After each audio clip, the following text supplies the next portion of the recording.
How will projections handle the new baseball rules for 2023? What is a risky player? Should Freddie Freeman be a top 6 pick in drafts? Which first-round players will be overvalued? Well, we'll answer these questions and much, much more with special guests Derek Carty of Roto-Grinders and Tristan Cockcroft of ESPN. Live from the desert in Mesa, Arizona, with a studio audience, it's our First Pitch Arizona live podcast. Beat the Shift is next.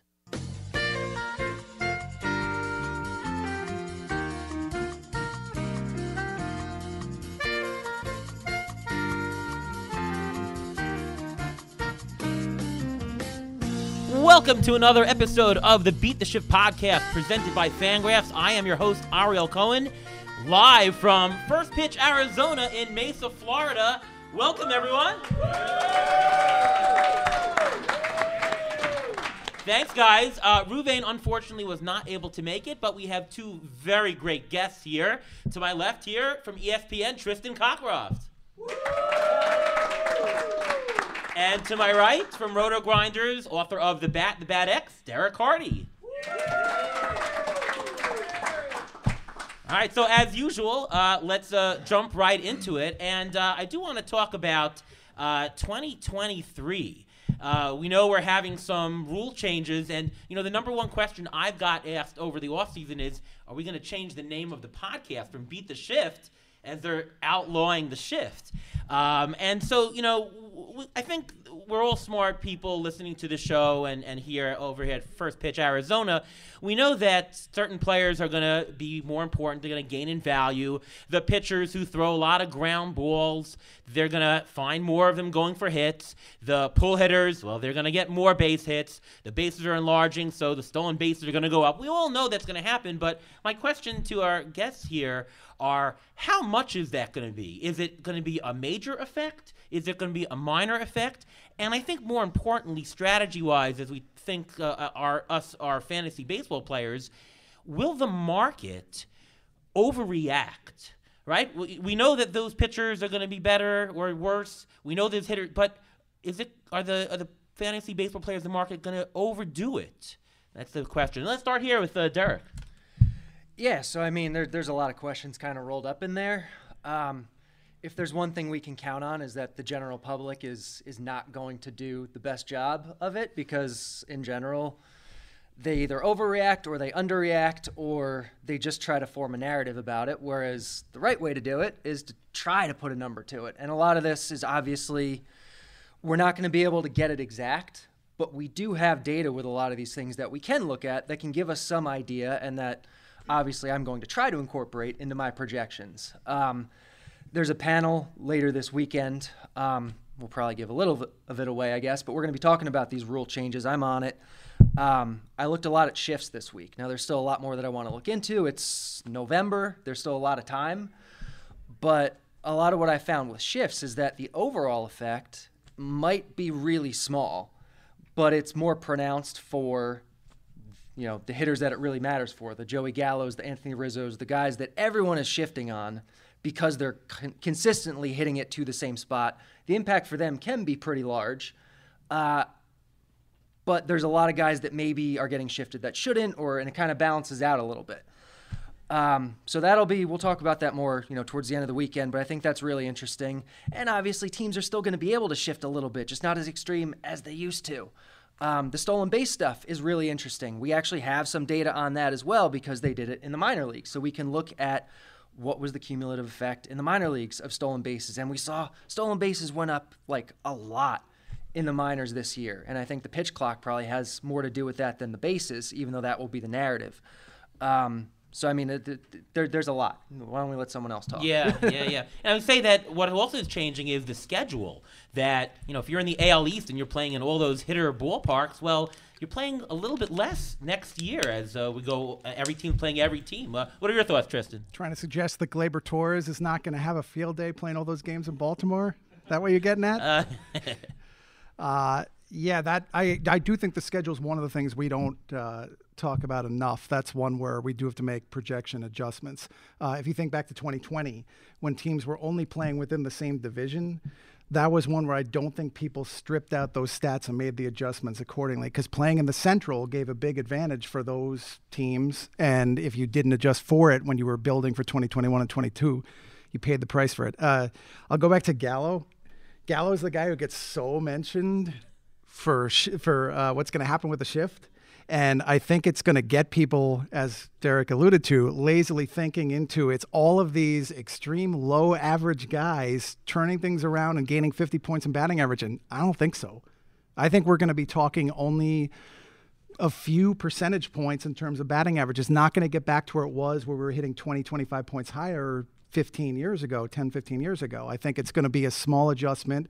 And I also think that when you draft is going to come into play. I think if you draft after spring training has some data in the books, people are going to react as they always do to spring training data. That's another thing I think we should keep an eye on. Yeah, I mean, psychologically, people always overreact. Oh, goodness, we have to really account for it. People are going to overreact. So just be cautious. And I guess we'll find out when we see projections, good projections that are obviously altered for it, what the real change is going to be. What I do want to ask Derek, as I know that one thing when you project, we had a change this past year in the National League. We had the DH incorporated. My question to you, do you think projections properly accounted for the change in the universal DH this past year? I mean, most projection systems probably completely flop, but the bat got it 100% right. No, I mean, I can't speak for anyone else other than myself, but I am pretty confident that there are certain things that we can account for really well. It might be difficult to do it, but we have the data to do it. Like the schedule thing, I have no reservations whatsoever. I'm going to nail it perfectly because, we can look at the schedule. We can look at previous matchups that every player has been in. And what the bat does, it looks at every single situation every single player has been in. The opposing hitter or pitcher, the bullpen, the defense, the umpire, the weather, the park, everything, and it neutralizes it. So we have this neutral starting point for everybody to begin with. And then we can look at the upcoming schedule and we can say, okay, well, he's going to be in this park this many times, and this is the quality of this team's pitching staff, and we can do that for everybody. And it's very easy to do. It's not easy to do, but it's easy to do. And the same thing kind of applies with the universal DH. We can look back and say, okay, well, he faced a pitcher in 8.6% of his at-bats, and we're going to adjust for that. And this year he's not going to face any, and so we just project him that way. So in a way, it is easy. Certain things like that that are 100% quantifiable. Whereas other things, shifts, base sizes, it's a little, we're guessing a little bit more. Right. Obviously, when you have hard data, it's much easier, and but it's part of the artistry of projections is tackling the unknown and really coming up with what to do. All right, so Ruvain isn't here today, but he did leave us with the Injury Guru's Trivia of the Week.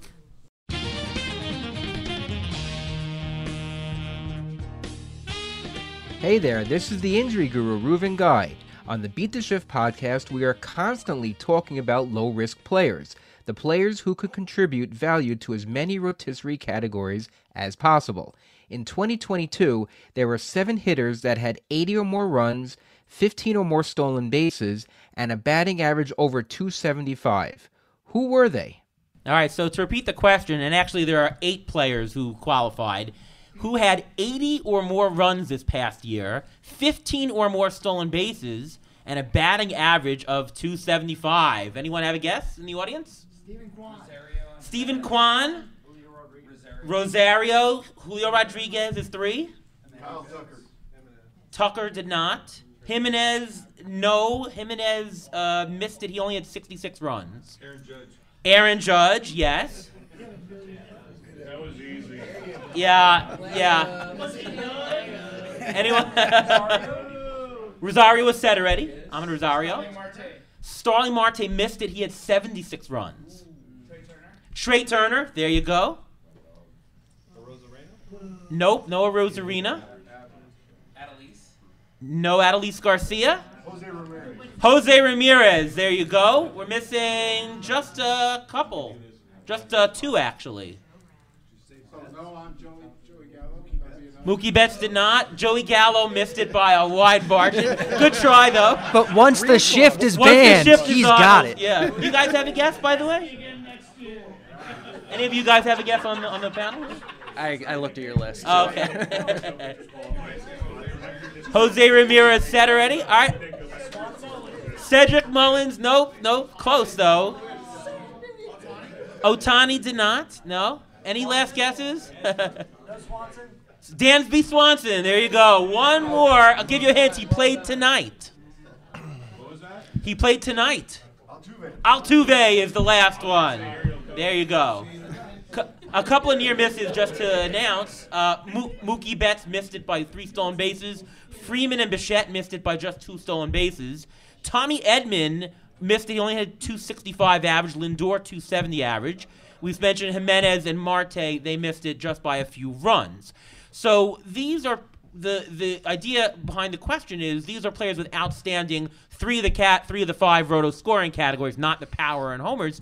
And one thing I'm always interested in is risk and category spread, right? If you're having players who are good in every category, very low risk, and a lot of these players I mentioned are low risk. My question to you, let's start with Tristan, is what makes, we always talk about, take a less risky player. What exactly makes a less risky player? Is it track record of health, consistent performance?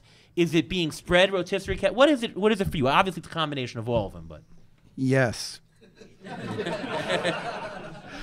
I think a lot of us think of this as it's injury risk, and we put way too many eggs in that basket. So I'd be careful of that because all of these do factor in. I'd also throw in role comes into play. Team comes into play. Players on weaker teams, players on teams that like to mix and match platoons, I think fall into that as well.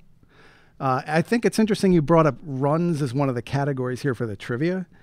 I think we don't evaluate runs scored as a category well enough. It has a strong correlation, especially in your deeper and your AL and NL only leagues. It has a strong correlation with playing time and plate appearances. And you need those in those leagues to compete. So, yeah, that also comes into the equation for risk assessment. Yeah, and actually in terms of the 10 scoring categories in Roto, the category that correlates most with the winners, with the actual standings, is runs scored. So way more important than you think. What are your thoughts, Derek, on what do you consider less risky? I don't really care that much about risk. I feel like a lot of risk comes down to people's perception of players without necessarily anything to back it up. Yeah, some guys are probably more risky than others, especially when it comes to health. But I do think that people are way more confident in thinking they know how risky a player is, when in reality, like, a lot of the stuff that we're trying to use to assess risk is just random stuff that they have no control over and isn't actually going to influence what they do in the future. This guy's been consistent, with his stats the last couple years. This guy's stayed healthy the last couple years. This guy, I think a lot of it's, can we swear? Not on this podcast.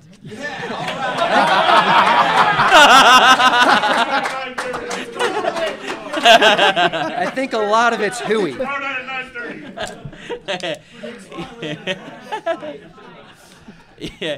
Yeah. Yeah, I mean, if I mentioned, raise your hand if you think the following player is risky, whatever risky means to you. Byron Buxton. For those who are not here, almost everybody has raised their hand. Who here didn't raise their hand? I want to see these people. Who here Byron Buxton isn't? He's no. Great. Yeah, nobody. What? How about this player? Are you ready? Who thinks this player is risky?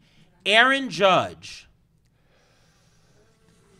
We got like 40%. Give me the framework of that one. Are we talking the free agency part? Well, right, that's the free agent, yes. If Aaron Judge re-signs with New York, who thinks he's risky? Less than. We cut out like half the hands. Yeah. Previous one was close. It was close. Absolutely. Who thinks Shohei Ohtani is risky? Raise your hand. Oh, I think Shohei Ohtani is risky. Isn't health the most risky type, right? Getting hurt is a risk. He's doubly exposed, right? Because he's doubly exposed, his probability, and I know he's been healthy last year, and he was awesome, and he was healthy the previous year, but he is doubly exposed. He has more health risk than anybody.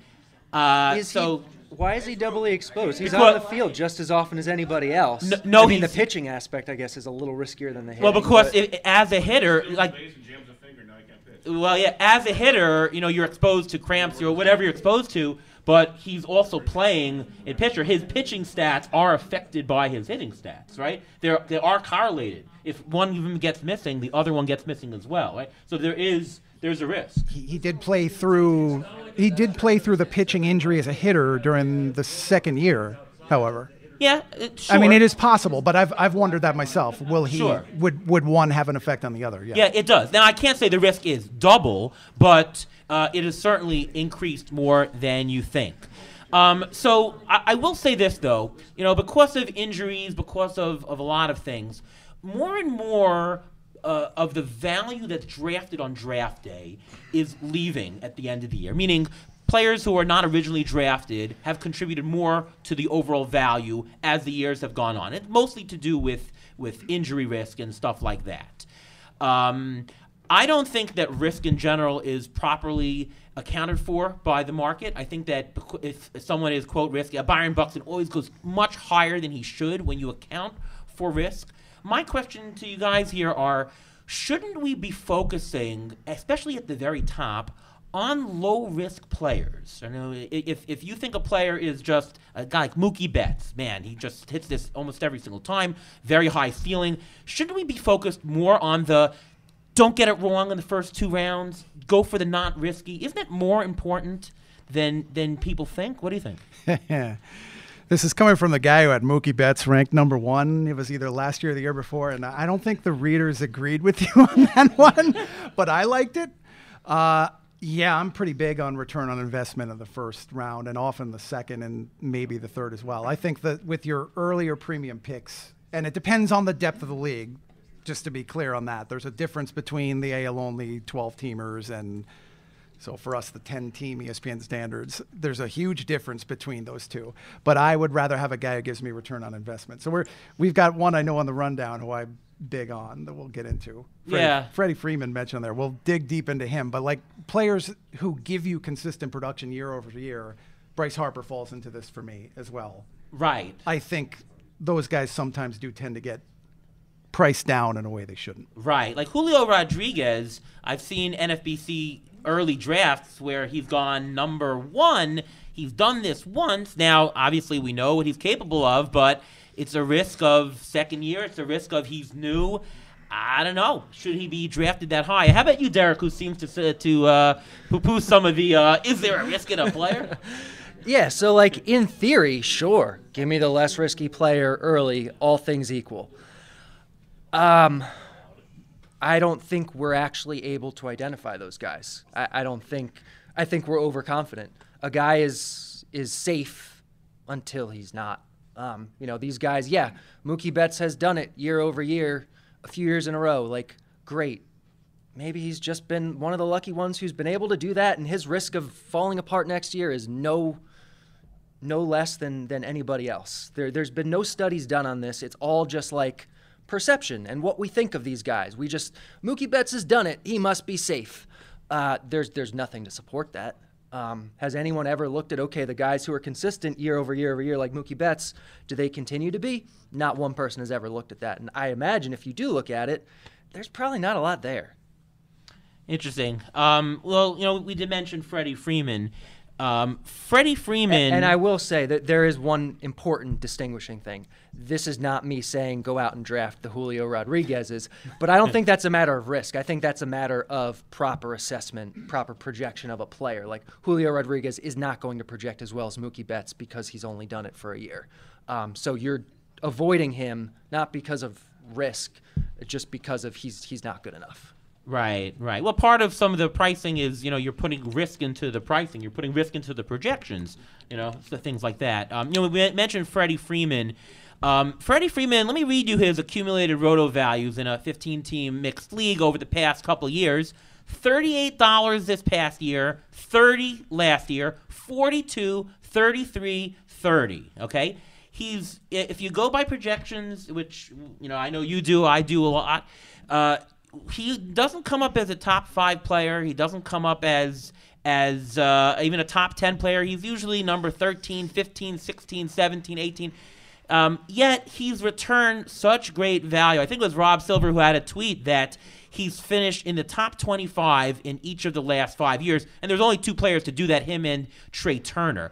My question is, if you take this that you should avoid less risky players, and he's shown this much consistency, why isn't he drafted higher? Like, what can't we make the case that Freddie Freeman should be, I don't know, a top 6 pick? And I mean, it's not like he doesn't contribute at all in the stolen base category, right? He does 10 stolen bases more.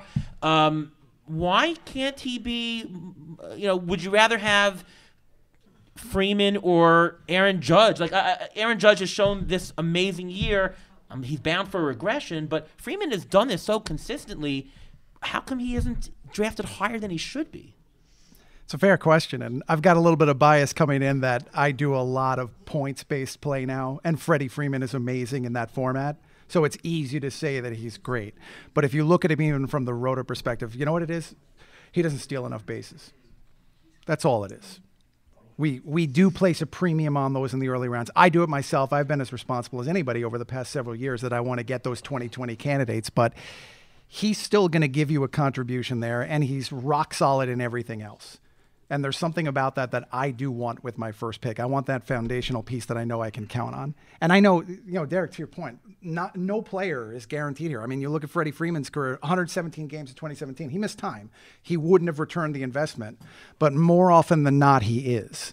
And you have to calculate that and take that risk into account when you make that selection. And I think there's a high likelihood he's returning your 300 average, your 115 runs, your probably another 25, 30 home runs. And there's value to that to me in the first round. Yeah, I mean, if you're setting your KDS, set it at 14 and take Freddie Freeman. You'll probably get him. And, he might be, maybe you should be taking him top 5. And, hey, I'll just snatch a 14 and I'll snatch a quick one in the second round. And a follow-up on it because I raised the steals. With the change that we made, and we asked that question, to what extent do we believe that some of the premium base stealers steal that many more bases that we need to get them that soon? Maybe, and if you believe that, that's fine. I mean, we don't know. We don't genuinely know until we start to play the games here. But if you think that it's going to help everybody across the board, it's really not going to swing things any further in the direction of a Julio Rodriguez Acuna is amazing, but still, you get the idea. Yeah, in fact, the fact that stolen bases are going to be up everywhere probably makes stolen bases much more fungible, which decreases the value of people who steal bases. Derek, would you be drafting? Now, I know you have this thing about corner infield, but would you be interested in drafting Freddie Freeman number 7, 8, because he's been so consistent, and that's really what you want out of a first-round pick? No, I wouldn't.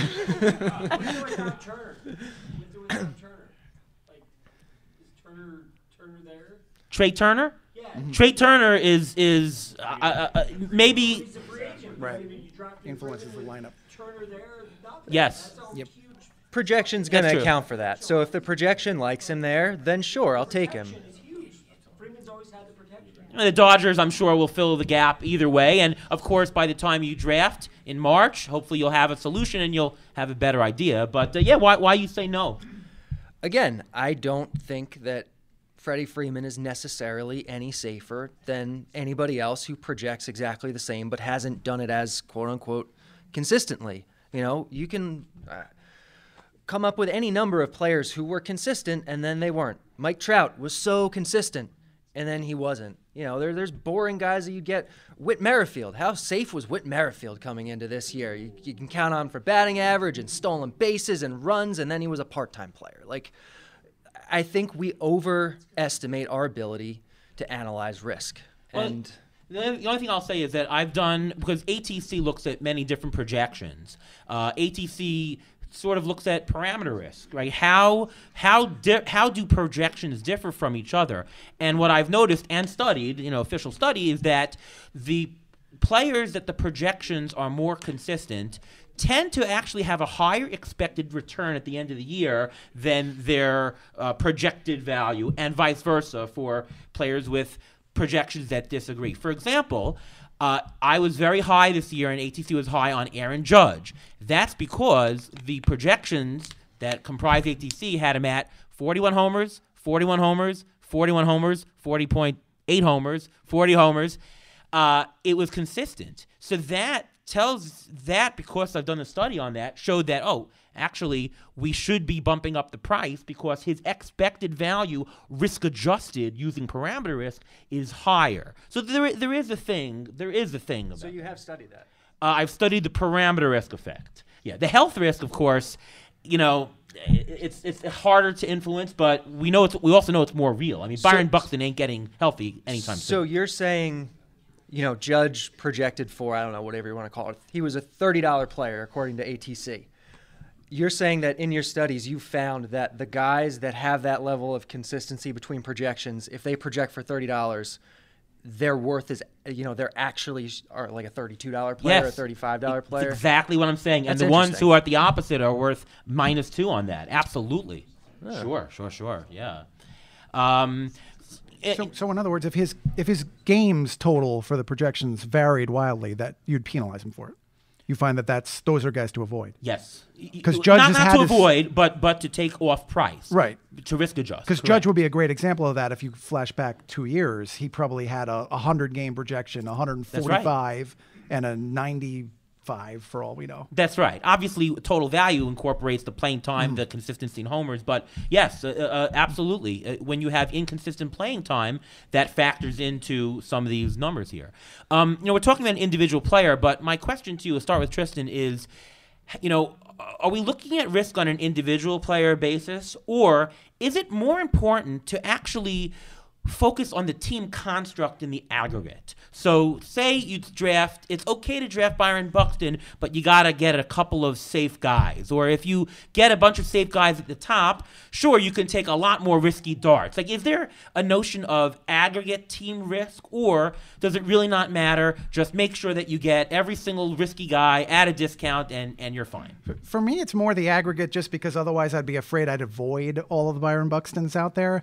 The big thing I'm watching, at least at the draft table, is not to put all of my steals investments into guys like that, because that's the last category I want to have to completely fill on the fly during the season. You're either going to have to pay up in trades, or you're going to have the luckiest fab out there possible. And believe me, there have been a couple of years I've checked, there's nothing on the stolen base market. So that's something I'm a little cautious about on an individual player basis. But otherwise, I just don't want the team to have a massive number of guys with volatile projections. Because in that case, it's great to be the one who says, oh, I either want to win the league or finish dead last. I hate finishing dead last. Right. I don't want that. I want the team to be competitive. Because if I can put it even in the middle and I have some upside guys and I get the right moves during the season, I can make that team win. Right. Derek, your thoughts on this? Yeah, I mean, I do think there is a component to, strategically building your roster, depending on the type of format you're in, especially if you're in like an NFBC type of thing. Like, you might want, and I don't know if I necessarily call it risk so much as range of outcomes, where in a mixed, in a 12-team league, I'm not the guy that's out there overpaying for prospects. Like, you can draft Julio Rodriguez and Bobby Witt because half the time they're going to turn into Jared Kelenic anyway, more than half the time, like 90% of the time. I'm a Mets fan, so I'm good with this comment. So they're not for me. But in an NFBC format where you really do need to be in the 99th percentile out of a lot of teams, maybe you do need to embrace some of those guys that have the wider range of outcomes and hope you're hitting on the high end for them.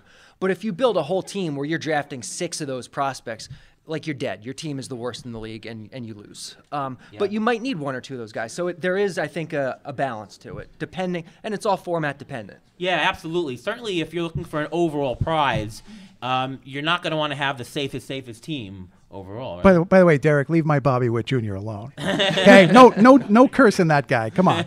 But you mentioned with the NFBC, by the way, it also does come down to the style of play. going back to those shallow mixed leagues, I'd be a lot more apt to say, to heck with it. I'm going with a little bit more of a risky approach and shooting for the moon, because you can fill those gaps. You can't so much in the deeper formats. Yeah, absolutely. In a shallow format, the replacement level is much higher on the wire, so that's 100% true. I spoke to Mike Podhorzer about this. This is his team he drafted in labor. Are you ready for this?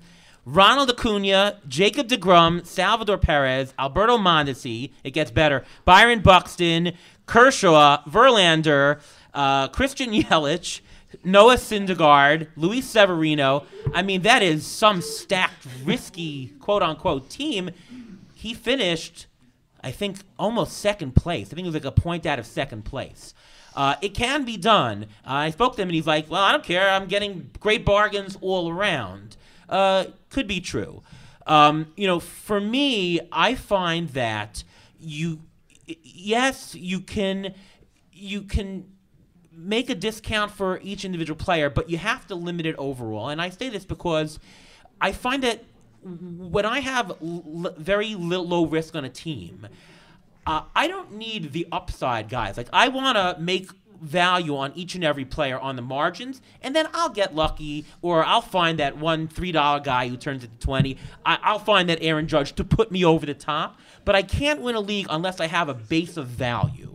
And you get that more with the low risky play. So I think the aggregation does matter at all. Make sense? Yeah. It does. I'm just scared of hearing Mondesi and Buxton on the same team. It's I'll never forget when he drafted that team that night. you guys remember that? A lot was thrown out. Yeah. Well, it was like waiver wire stuff. Sorry, this isn't football. Did you make a lot of moves throughout the season, or was it just kind of He had to. Now I should point out. Yeah. he drafted that night? Yes, I should point out that this was an IL league with IL spots. If you, Great for that team.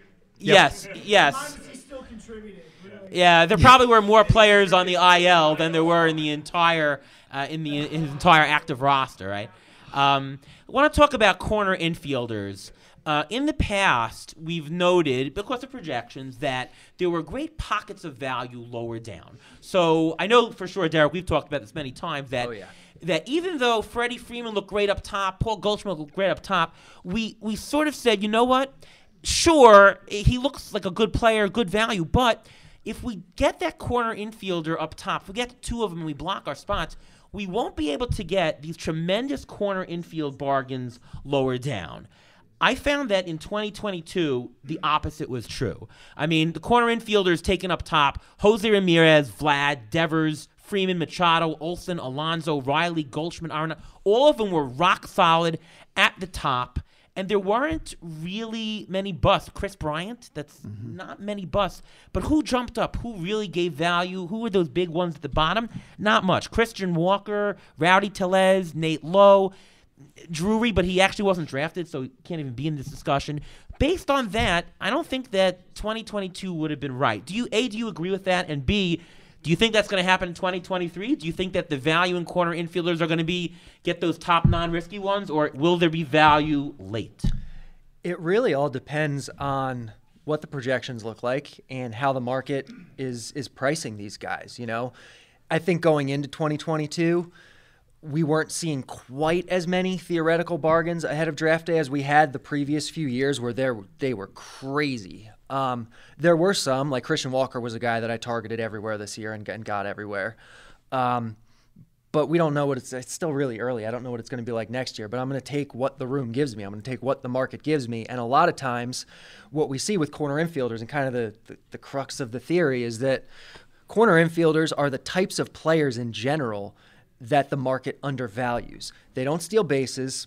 They're old, they're boring because they've moved off other positions. You know, the guys playing first base are usually like in their 30s, but a lot of them still have really good skills. They're just not going to be the guy that has the huge upside that people want to chase. And so a lot of times we see these guys come at discounts because they have these qualities that are just not exciting to people. And so, yeah, I think even though that's the way it played out this year, it's not going to scare me off if the projections say there's a bunch of value, you know, on the low end of corner infield again, because I do think in theory that's the way it should play out most years. The one thing that strikes me about corner infield is what's happened to first base as a player pool over the past 5 to 10 years. If you're a prospect hound like I am, you're aware that the first base top prospect list is nowhere near as exciting now as it was in maybe 2005. We used to have all the big prospects there. That's where all the hitters were. And it has not been quite that. There have been some good players, but not quite to the level we remember 10, 15, 20 years ago. And I don't know that people have adjusted to that quite quickly enough because it's gone on for long enough that that pool's dried up a little bit. And I think that influences corner infield. You're right. I mean, you look at the top 10 to 12 or so that we drafted last year, almost all of them turned, a great return on your investment. Yeah. I wouldn't want to overreact to that going into next year, just looking at this 1 year and saying it's a 1 year aberration. It's not. This pattern's actually been going on for a couple of years. Okay. We're going to talk about 2023 first round in a second. Just want to let you know, for the audience here, we're going to take mailbag or audience questions, I should say, for this. So if you got a question, think about it, and we'll start that up in just a couple of minutes. But first, on 2023 first round, let's go around the room. I want to talk about maybe a player who is going to be taken in the first round in 2023, or currently is, I guess, in draft so far, who is overvalued and probably shouldn't be drafted in the first round. Let's start with you, Tristan. So the two that stood out, we talked a little bit about this looking at the NFBC early drafts, and it was what, 12 leagues, I think, right? Yeah. Julio Rodriguez is going second. I mean, that's absurd. That's the dumbest thing I've ever heard in my entire I life. love the guy. I love the guy. You can easily sell him on a first round, but number 2, Julio Rodriguez. Who thinks that? Who thinks Julio Rodriguez should go first half of first round? What about second half of first round? Most people here. How about first half of second round? How about anywhere in the next top 3 rounds after that? Yeah? Anybody who thinks he's a fourth round or worse? Okay, so both people say he's later half second round, later half first round, first half second round. Yep. Still some things he can improve in his game. I want to watch, and it's not to inspire panic on this one. I want to watch a little bit about the injury he just finished the year with. Yeah. I don't like players going into the offseason with a little bit of question because it means I've got to study the entire offseason into spring training. Just got to be ever so careful with a first-round pick. Yeah. He's a great player, massive future ahead, but number 2? Yeah. And the other one, we won't rail entirely on him. Bobby Witt Jr. was 6th. Yeah. I love this guy, but not at 6 overall. Yeah. I mean, he was not quite up even to the level that people expected last year, and I think he could break out in a major way, but to the level of the 6th best player in the game, he was ahead of some pretty prominent names. Ohtani wasn't one of them. I think Ohtani was 4th. But there were a few, he might have been ahead of Judge. If he wasn't, he was right after Judge. Yeah, a little bit after, but yeah. Witt versus Judge. Who's taking Witt over Judge? I'm taking Judge. Exactly. By the way, to point out, if you take Julio Rodriguez and he's awesome, that's great. If you don't take him, and you take a different player in the first round, by the way, you can still win your league. However, if he severely disappoints, you're in a massive hole. We got some audience. Real quick, to Tristan's point, would you rather have Witt or Julio? Witt or Julio?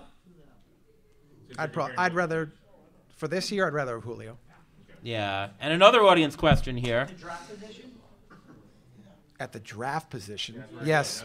If I have to do it, yeah, I'd take Julio at that draft spot. Yeah. Kyle Tucker or Julio Rodriguez? 30 plus guys. Yeah, I'd probably do Kyle Tucker, but yeah, I love Tucker. Yeah. Derek, do you have an overvalued player for the first round, or have we covered them? It's Julio and it's Witt. Like that's the right answer. Yeah, I'm gonna. I'm sorry, Derek. Where do you have Witt? You know what, sir? You can leave. And I'm gonna throw out Ohtani. I think that I don't think people think enough that this is more risky than you think. Just because he wasn't injured he still has more risk. How about somebody who is not being drafted in the first round, but probably should? I'm going to say Jacob deGrom. Yeah. At the very least, at the end of the first round, the only thing holding deGrom back from being the first overall pick is health. And I'm not a doctor. I don't play one on TV. But I don't know. I'll take the shot on it, you know? I'm cool with it. His upside is massive, and I don't think we're great at evaluating health. So if everything seems to be checking out this offseason, you know, deGrom is the best pitcher in baseball by a lot. Like no one is even remotely close. We're not worried about the risk. Tristan? I don't think I would take him in the first round. I mean, in a 15-teamer, I would. But the one who I think should get more love is Sandy Alcantara. Nick Pollock just woke up, by the way. There is probably the points league bias involved in that. But in his defense, ballpark, he's proven he can give you a large number of innings. And I like the guys who've proven that their teams will allow them to pitch those 200 frames. How many of those guys are left? We love you, Tristan. Yeah. Don't you take my Sandy Alcantara, though. He's mine. And I'm going to throw out there he's just outside, being drafted outside, Bo Bichette. I think there's a good case for Bo Bichette to be right up top in the first round. He might even get there, but right now he's just out. And so those who have questions, by the way, you can start making your way to the front. We'll start. But a last one in the category, who's somebody that's being drafted in the first round now that's probably even undervalued right now from where he's being picked? In the first, but undervalued. Yeah, I'll start here Tucker. with this one. Tucker, you think? Okay. Tucker's going what? 8th, 9th on our list? He should be going higher. Tucker is going 7th. It's okay. Yeah. I Mookie. think I'd still say that. Is the one I was going to say. He's going too late. Mookie is going too late. He's going like 11 or so. He was should 10, be I think. 10. He should be even higher, I think. Yep. Yeah. Anyone else to throw in? Mookie's the guy that stuck out Okay. to me. All right. If you guys have questions, Machado is maybe Machado could be an answer. He's also being drafted right outside. That's another one of the, if you want to go with the consistency guys, Yeah. Machado's got an outrageous level of consistency if you invest in that. Right. All right, time for our audience questions. If you do have a question, please come on up. We got a microphone for you. Don't be shy. The first one is always shy. Please come on up now. Audience questions. You walk up to the mic. Yes, come on up. Oh, we got it. Here we go. First one to actually get up gets the mic. Yeah, here we go. Let's go, All right. Kevin. So we're. Say your name, by the way, for the show. My name is Kevin Hastings, and we're earlier in the podcast, and now we're talking consistency. And when we talk consistency, we're talking 4 or 5 years. Is that enough to consider that consistent? That's a good question. Is what time frame of consistency if we're evaluating consistency? It's almost as if it's completely arbitrary and everyone has their own opinion on it and it's not a real thing. There's a reason for the air quotes on Machado before. It's a little something, but that's not what should be driving your decisions fully. And I think it has to be, if you're not talking about a minimum of 3 years. And by the way, if we're talking about 3 years, 2020 is involved, and no thank you. So. Yeah, that's true. It makes it a little bit tough with the stub year of 2020 right in it, because that was sort of weird. And to be honest, 2021 as well, because you sort of had the half year then. Yeah, even now we had the lockout year, right? That was also, it makes the consistency level there. I mean, I think it also depends on the statistic. I think some statistics really converge a lot quicker than the others. Batting average, you probably need a much larger sample size. Maybe you need 3 or 4 years. Power probably converges in 2.5. Chris Davis is totally hitting 245 this year. Just book it. Yeah. Good question. Scott, you got a question? Say your name on the microphone if you don't mind. My name's Scott Chu. I'm very handsome, if you can't tell. How does the increase in stolen bases and particularly the increase in players who steal 10 to 20 bases change your approach for stolen bases going into 2023? Do you mean in regard to like the assumption that steals are going to go up because of the rule changes, or? Well, so steals did go up for 2022. Do you think that continues with the trend? Or, I mean, we've recently been seeing so many, there's been such a focus on the scarcity of stolen bases. Do you think that changes going forward with the rule changes and the increase in stolen bases in 2022? Yeah, so, I mean, a lot of times you see stolen bases fluctuate with run environment. Run environment was down this year. Stolen bases up a little bit. I think really the main thing that's going to drive it next year, though, is these rule changes. I think the stolen bases in particular, I think we're going to see a wildly different environment for those next year. That's going to be the main thing here. And I haven't thought about how I'm going to approach stolen bases yet. I don't know what the projections are going to look like, but I do think we're going to see more of them. And it's going to be interesting. Any thoughts, Tristan? Yeah, I'd agree with that. I'm struggling with whether to heavily weight the speed demons and give them most of the increases or to spread it across the middle tier. So last year when steals went up, most of it was distributed across the dozen to 2 dozen steal pool. The leaders didn't get much of an increase at all. We had 1 over 40.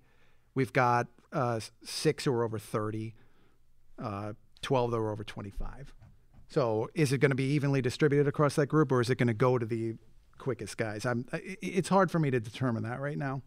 I hate to say it, that's one where I'd like to see a couple spring games because I don't think they mean a lot, but I just want to see whether teams bake that into their strategies then a little bit more. Yeah, I think that if you can get a hold of good soft information as to what the managers are going to do. Remember, it's also the pick-off rule that you can only pick off 3 times. Maybe that leads also. I think that will also contribute, yep. Yeah. I kind of think that there's going to be sort of more fungible players with stolen bases. Now, by the way, stolen bases have been up the last year. There's been an uptick.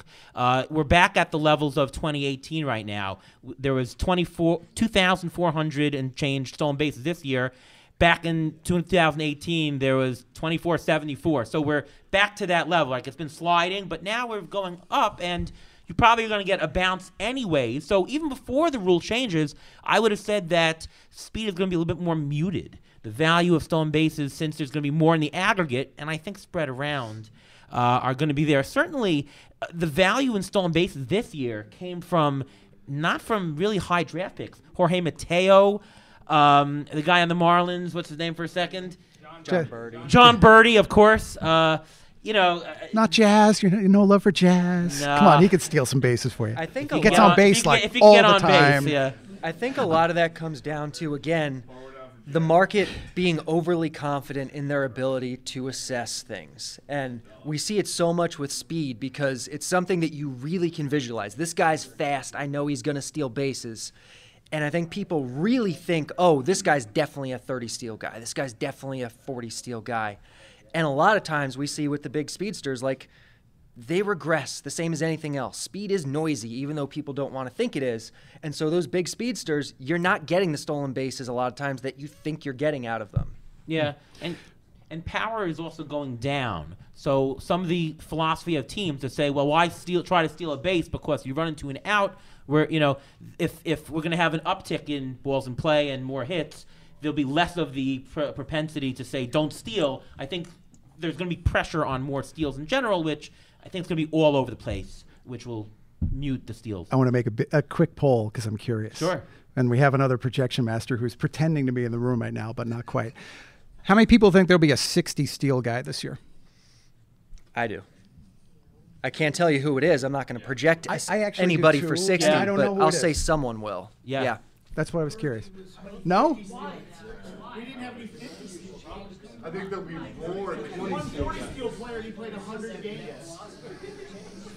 Yeah, could see that too. Yeah, that's true. I think the 20 steal guys will double.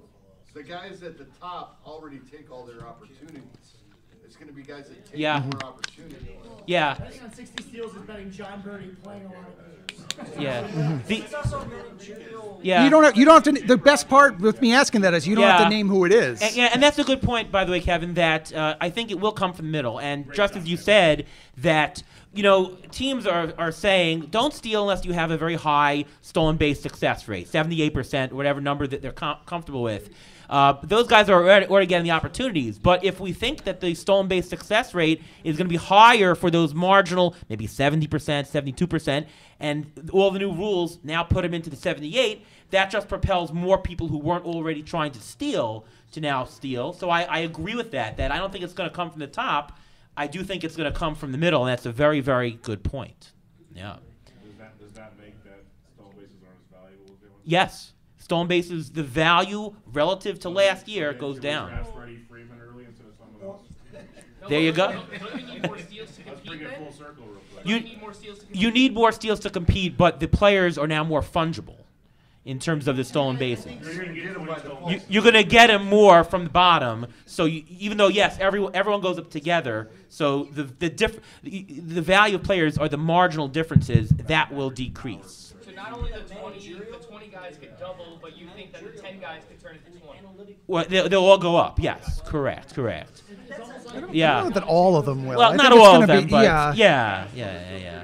It's a managerial and analytic play, isn't it? Like, managerially, you gotta play a full season. Every judge is gonna keep the stolen bases because of Yeah. All right. Anybody have another question? An audience question? There, we have somebody coming up. Please state your name and where you're from, and what else do you want to say? Alan DeLeonardis, Baseball HQ. Who are you wearing tonight? Who am I wearing tonight? Okay. Do you like websites? I don't know.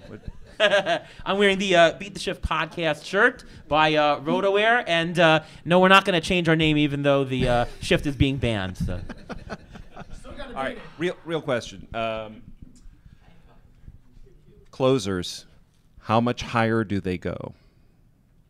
All right. Want to tackle that How much first? higher do they go? Oh. Should go or will they go? Will go, because there's a big difference there. I don't know that it'll shift as much as we think. I think the premium ones will go a little bit sooner, but I don't think on the whole we're going to see much of a shift. Of course, again, it comes to style of play. They're going to go quicker in points than they do in roto leagues. Yeah, there's two forces I think with the saves. Remember last year we also had this thing called the lockout. So anybody drafting without information was everybody up until the lockout ended, right? Usually you know where players sign. Kenley Jansen didn't sign. You had Craig Kimbrell. Well, is he going to be traded? Where is he going to go, right? There was much more uncertainty. So in early drafts, like if you're drafting in November, the saves are much more pushed up than they are later in the year. If you're in a draft and hold, they're much more pushed up than in waiver wire. No? They get pushed up later in the year. No, I'm saying as opposed. No, the draft and hold is pushed up as opposed to waiver wire leagues. Is what I'm saying because because you have to lock down some of your saves. You want more certainty. Anytime you need more certainty, that pushes prices. But of course, you also have the baseball factor of more teams are doing save by committees. The Tampa Bay Rays are having everybody and their grandmother save a game, right? You're also having save shares. You're having teams say, I'm just going to take high leverage, my best guy, and put him high leverage, right? You have that factor. I kind of think that it's going to stay high, but it's going to be pushed lower than it did this time last year and even into March because of the lockout scenario. That sound good? Oh, I don't know. Saves are stupid. Next question. All right, next question. It is. All right. Please say your name and how handsome you are. Thank you. Oh, I'm very handsome, thank you. Carl from Dallas. I agree. All right, thank you.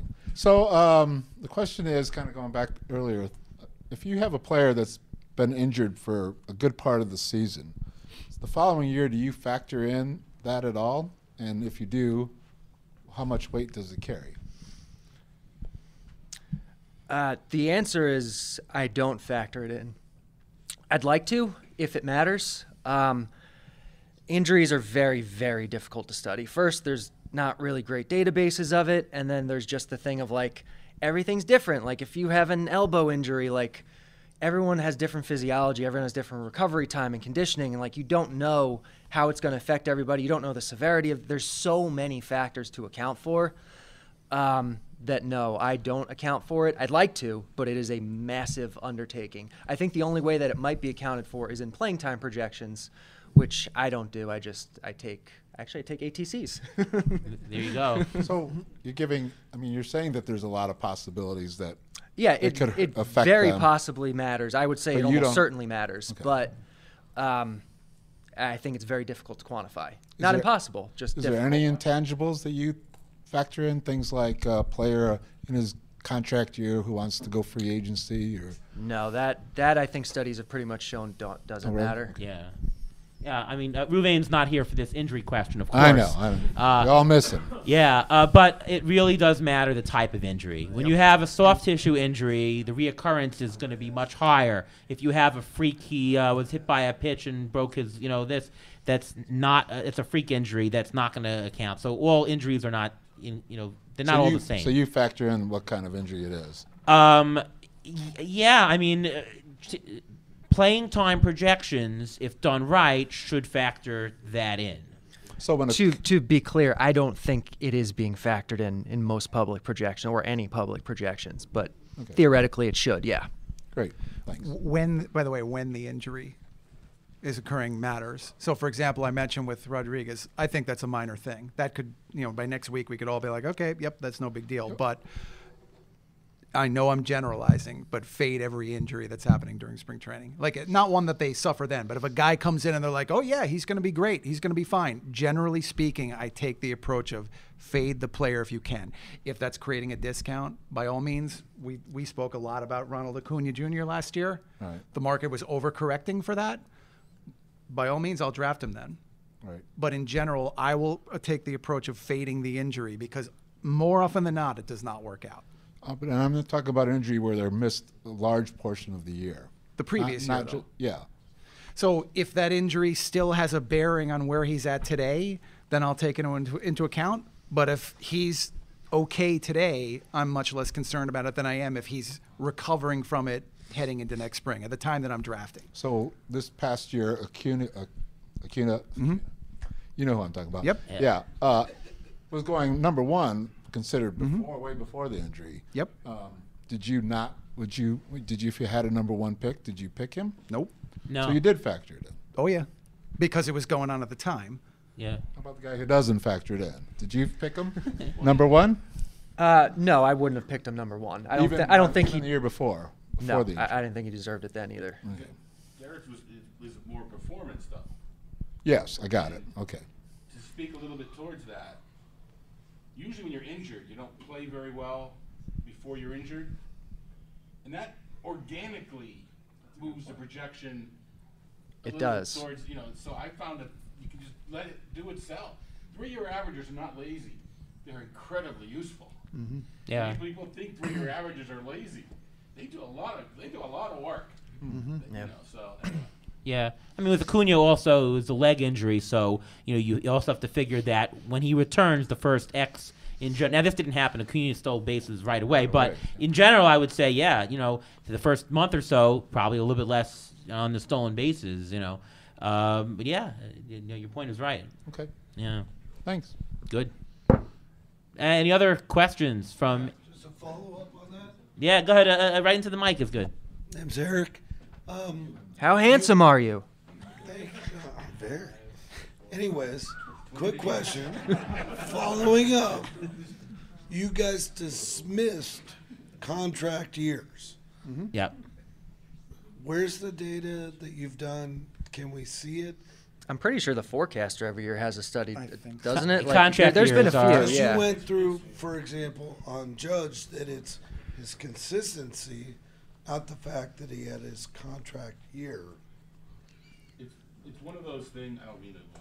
It's one. You of want those to talk things- at the mic? No, I just yell. No, it's one of those things that it will affect somebody, and it won't affect somebody. Yep. But you can't discern it from the data. Yep. Yeah. That's the main thing. It's the same thing, batter versus pitcher. We talk about a lot, and So, Proves that. 'Cause yeah. It feels like every time a guy has a contract year, he has a career year, Those are the guys you're noticing, though. For every Right. guy like mean, that, there's another that yeah, isn't. there's at anytime least you one have for anytime you have projections, there's always going to be 3 out of 10 people who that doesn't make sense, and 3 out of 10 people who it's whether you get more or not, and so on the average, the contract year is noise. It's not statistically. To me, switching teams and not having a good year versus contract year. Any difference?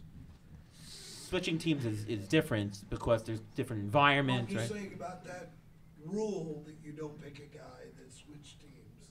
'Cause he's gonna I don't think that's a rule you should follow. No, Yeah. it's noise, I think. The only thing I ever found on players switching teams was when there was a league switch and there was more in the distant past. There was occasionally a 2 or 3 week slight downturn in production. But the great thing about that is then you just trade for the guy. So, oh no, he's not adapting well. Okay, sure, trade him to me. Yeah, I'm Phil. I'm super handsome. At least my wife thinks so. You can also call me Grizz. That's probably easier to remember. You know a guy I named had a Grizz is question. handsome. You guys were talking about closers. Are saves obsolete as a category? And should all leagues be hold plus saves from now on? I'm not advocating for I either. hate holds. Ryan over there probably knows where I'm coming with Well, this. but anyway. can we poll the audience first on this one? Go ahead, yeah. Yeah, who thinks that saves are obsolete and we should go save plus hold? Raise your hand. I'm And who thinks that kinda we like the traditional saves game? Raise your hand. more of that. Yeah. Do you know what? I hate one thing about holds. Yeah. Paul Sporer, put your hand down. You were a tastemaker, sir. You need to be on the right side of this. It's a stupid factor. I get that. And I know you know what I'm talking about, Todd. I hate that there is a different holds definition across different scoring systems. And until that changes, I will never get behind that stat. Like the David Robertson thing in either the wild card game or the division series, it was like 3 or 4 years ago, comes in the 4th inning and he got a hold in some sources and he didn't in the other. And until we clean that up, I don't feel comfortable with the stat. Yeah, because some exactly. Yeah, It's a save, but it's after the 5th on some sites, and it's any time in the game in others. It's a save, but it doesn't matter. Yeah. Yeah. So define it clearly for our purposes, and then do it. It can't be any worse than a save. Yeah. It can't be any worse than a save. Right. Yeah, it's a debate, and at first pitch we'll have more of a discussion. I could beat these categories to death, but it's like until we get better definitions of wins and holds and saves, frankly, we're at a little bit of a loss. We have to play with what we have. All right, I have a mailbag question in here, and whoever's next, come step forward for the next one. But mailbag question: who is a player that you might take in an auction that you wouldn't in a draft, or maybe a player type? Somebody that you would take in an auction, but you wouldn't take in a snake draft scenario. Interesting question. That's for us? Yeah. That's Well, I mean, for I guess catchers. the way I think about the way I think about anything is who am I going to take is dependent on price. So are there certain types of players that are going to be overpriced in one format relative to the other, and then that's my answer. Catchers, closers. They tend to have the widest variance I've seen. And I'm much more comfortable taking either of those in an auction format. Yeah. Some of the replacement level adjustment players, in auction, I'm more comfortable taking them because here's the problem with the difference between draft and auction, I think, is, if you take a top catcher, let's say you want to take JT Realmuto going next, okay? And you want to take him in the 3rd round. Is that a good buy or not? And the answer in a snake draft is it really depends on when the next couple of catchers take, because it's really about price difference. Are you getting a couple of rounds discount? If the next couple of catchers go round 4 or 5, I'll take Realmuto in the 3rd. That's much better relative to the catchers. But you can't really gauge it as well. In an auction, you can gauge it a lot better. If you pay attention to what the market is doing, you can see I think he's worth this. It is what he went for. I think this is what he's worth. This is what he went for. You can gauge what the market premium is better, and so you can make a better assessment of where the value lies on the scale. So I'd say catchers are a little bit easier to pick in an auction than a draft is what I would say for this. It's a good answer. Yeah. Any other questions? Some really good questions here. So I'm Rudy. I'm from Roto Prospects. I deal with prospects a lot and rookies. And looking at the rookie class we just had, so you were mentioning Bobby Witt and Julio Rodriguez. There's also Spencer Strider and Michael Harris, and they're MLB encouraging teams to bring guys up sooner now and get draft pick compensation for that. And we saw them hold Gunnar and Corbin Carroll under 130 at bats so they could stay rookie class. What do you think about how they are going to get pushed up maybe from the value that's been returning on some of these players that now that they're getting more of an opportunity? You're talking about Bobby Witt, Julio going so high. Are we going to see more people pushing for who's the next Strider, who's the next Michael Harris, and who are some of those guys that maybe you guys are looking at starting to push up?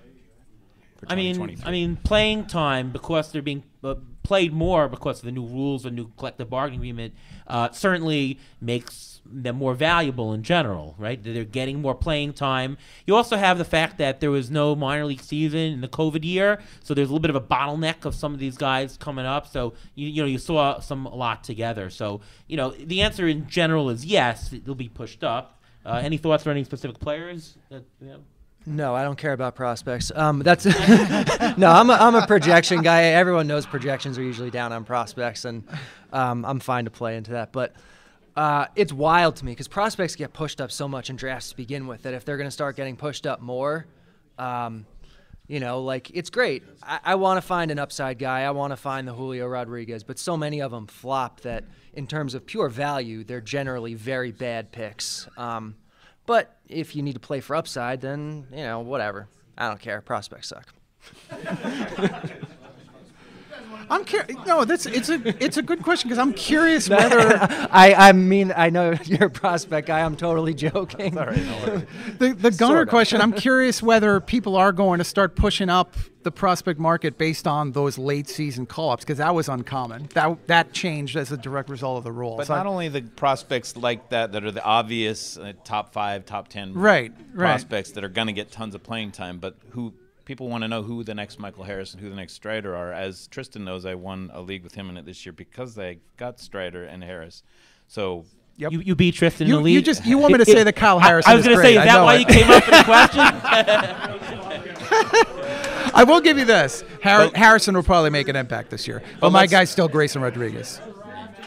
But I'm trying to find. So maybe those guys though are super late. They're in-season pickups, or you saw them in April or May start to do something, or maybe get called up and pouncing then. But so knowing who those guys are now, but still, maybe we should be taking more of those type of risks at the very end of drafts. Depends on how late. I mean, if I'm going to take a prospect, I definitely prefer to take a guy like that where the cost is very low. You can replace them a lot easier than if you're trying to take Jared Kelenic in the 4th round or whatever people were doing with him. Yeah, I was about to make that point. Now, see, it's called return on investment. I draft based on return on investment, okay? There's 2 things that can make a return on investment really good. One is a big return. The other is a low investment. So by definition, if you want to take those shots at the prospects and the investment is very low, by all means, because they have the possibility, and if they don't, you throw them away and you pick up somebody else. But in general, the prospect class as a whole is a poor investment if you're going to spend real dollars on it. For every one, oh my God, Julio Rodriguez was awesome, this guy failed, that guy failed, right? In some years it's better than others. You had Bobby Witt this year, was great, right? But in general, it's a failing class on a return on investment How about perspective. in the $1 investments? The super late draft picks, the super cheap. Yeah, those are great.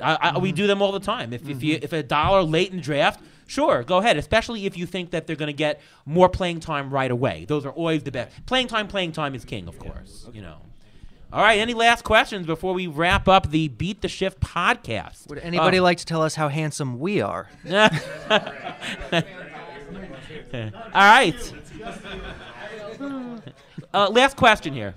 I'm Michael. To Derek, before when you said you don't believe in risk, and you were talking about parameter risk, I just wanted to, an example of 2 players over maybe a 5-year sample who have accumulated the same amount of auction value in dollars over that time, but player A's standard deviation year over year is double that of player B. Is that risk? Or you've used the term range of outcomes. Is he prone to higher variance? How would you describe that, and what's the difference between those terms? A lot of math right Yeah, there. So I have. It's a good question. The variance guy has double the value of the consistent one? Okay. Yeah. Okay. So Yeah, okay. he's saying they've done the same thing on average, but one has done it consistently and the other has been kind of up and down with it. Yeah. Yeah. So I have spoken a little hyperbolically. It's not like I don't believe in risk. I just think that it's like way overblown. In that case, personally, I'm going to treat them exactly the same. Everything else equal. I don't believe that the consistent guy is necessarily more consistent. I think he's been more consistent in the past. I don't think that's necessarily predictive of future consistency. So I'll answer this question with something we talked about last year on the show right here. Take a guy, let's say there's a closer, really top closer, free agent, hasn't signed yet on a team, and let's say you play in an American League only mono league. He could either be a $20 player or he could be a $0 player. The answer is, what do you buy him for? The answer is, if you say $10, you're not accounting for the variance. You actually have to take another 25% haircut. I know this because I deal with finance. On a complete binary risk, there's a 25% haircut you need to know. Because remember, yes, in the long run, if you were playing 100 years, sometimes we'll be in the AL. Yeah, you'll get that value. But if you're playing for a single season, just like stocks, a company plays for a quarter, a year, you want results in a financial thing, you got to take 25%. It comes to about 25% haircut risk. So it's a very similar analogy there for a guy who's ultra consistent or who's flip-flopping value there. There is a mathematical consistency is worth something, and to roster a player who is much more consistent, you can almost pay over the value, but it's the opposite. If they're widely ranging, if you're playing for 1 year only, you do have to take a haircut. It could be 15%, it depends how variable it is. And just to clarify, that's what you were talking about when you were talking about Judge and his home run projections, 41, 40.8, 41, 41. Yeah, well, yeah, so that I was talking about, different projections are projecting the same thing. That is extremely small difference between projections, and I've shown that consistency between projections is a positive in expected value, meaning if he was a $30 player projected on average, he actually at the end of the year probably like a $32 player by history. Yeah. So when do any of you take Byron Buxton in a 5 outfield league? Never. Yes. I'll take him. Yeah, but like when? Right? Oh, wait. I mean, no. I don't know when the projection says I should. Yeah, I mean, to what I do is I come up with a risk-adjusted price. His expected projections, and by the way, the projections include the baked-in playing time that he's going to miss, right? Yeah. You know he's going to miss it, and it's baked in, but then there's the discount of the associated risk. So I risk adjust, I take the haircut, and whatever round that falls. For me, it was about the 5th round. I got him in Raz Slam this year. I thought I would never buy Buxton whatsoever. I got him in Raz Slam because the price was worth it. Mondesi 1 year, I always think, I don't know, he was $17 in an auction 1 year. Man, at that price, I calculated it's right. It really depends on the actual thing. Last follow-up? Specifically, you say when the projection says you would, that projection is going to be based on playing time, which you get from somewhere else. So is there any gray area where you personally say he's going to play less or play more? Yeah, playing time is one of the biggest I don't know what you want to call it, soft areas of projections. I'm not going to stand behind a playing time projection. If you think a guy's going to play more, you have insight into his role or his team, or great, adjust the playing time. That's the thing that I think people should be adjusting more than anything else in a projection is the playing time component. Yeah. Fully agreed on that. Yep. Yeah. All right. Well, that about wraps up the show. I do want to thank our guest. First of all, I want to thank the audience for coming. Let's hear it.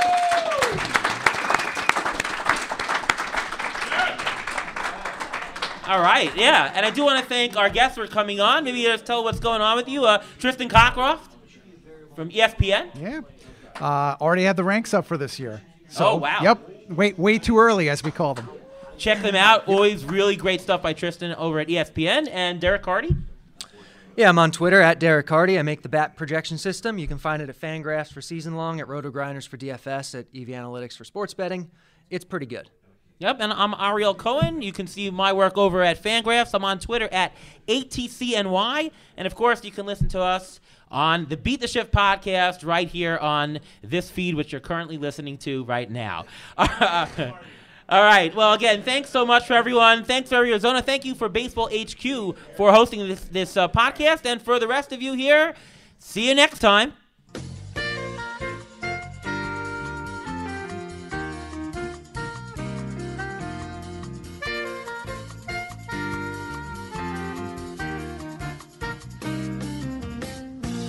Thanks for listening to the Beat the Shift podcast presented by Fangraphs. Follow us on Twitter at beat_shift_pod.